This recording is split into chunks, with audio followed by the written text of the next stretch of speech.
Hi there, Mick. Oh Uh, yeah. we are going to have another series of discussions, and today I thought it'd be good to have some sort of questions and answers between each other about Pesso Boyden. And so I guess the first question is, what makes Pesso Boyden different to other therapies? And indeed, maybe what similarities are there? Yeah. Well, as soon as we asked that question, what's different about Pesso? I think, well, actually, there's a lot that's similar. I mean, particularly in terms of the theoretical basis is, the theoretical basis of a lot of current psychotherapies, attachment theory, um, uh, polyvagal theory to some extent, um, object relations, psychodynamic therapy, all of that. There are the same kind of foundations that Pesso rests on. Um, I suppose the main difference for me is that Albert Pesso and Diane Boyden began to work in the realm of symbolic, imagined experience. So it's possible to create experiences which could antidote the negative experiences that people had had in their lives. Mm. Should we Is that- clarify when we talk about antidote because it's such a brilliant word, Yeah, and yeah, and I it love is.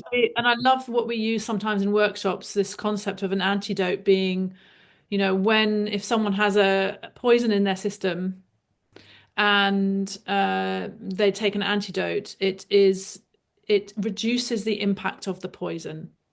So it's Yes. not taking it away, it can't totally remove it from the system, but it reduces the amount of impact it has. Yeah. So in Pesso Boyden, when we talk about an antidote, we're talking about putting in something new alongside people's histories.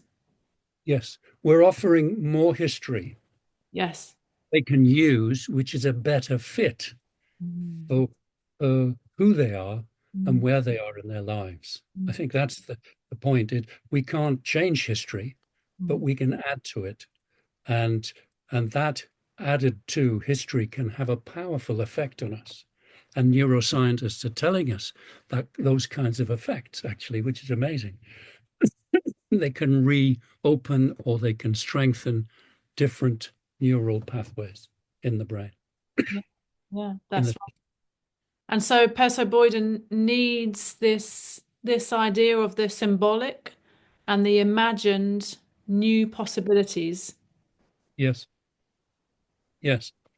I know Bessel van der Kolk talks about this kind of the power of the imagination that we can actually create experiences that we've not had, but we can create them symbolically and they have the same effect on us Mm. as actual experiences. Mm. So we were just talking about the the differences between Pesso Boyden therapy and other kinds of therapy. And we were talking about principally that symbolic interactive experience that it's possible to have in a Pesso structure, the piece of work that a client and a therapist do in a group setting and in a one-to-one setting. Um, but that's the main kind of difference. And there are other kinds of differences. Perhaps you could say a little bit about that.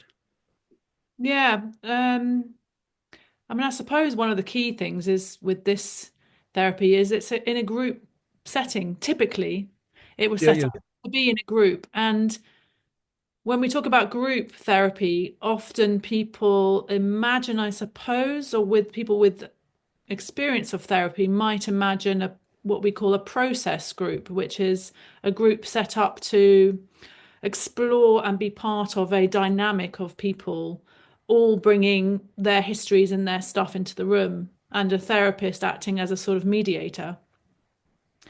Whereas with Pesso Boyden, the group dynamic is completely different in so much as the client will work with the therapist, taking the structure, say you or me, and we will work together with that client, and the rest of the group will be there to bear witness. And if necessary, if called upon, someone from the group or more than one person will be there to play a role and to really everyone else in the group, when somebody, a client, is having their structure, is there as a accommodator, as a Mhm. supporter of that person doing their work.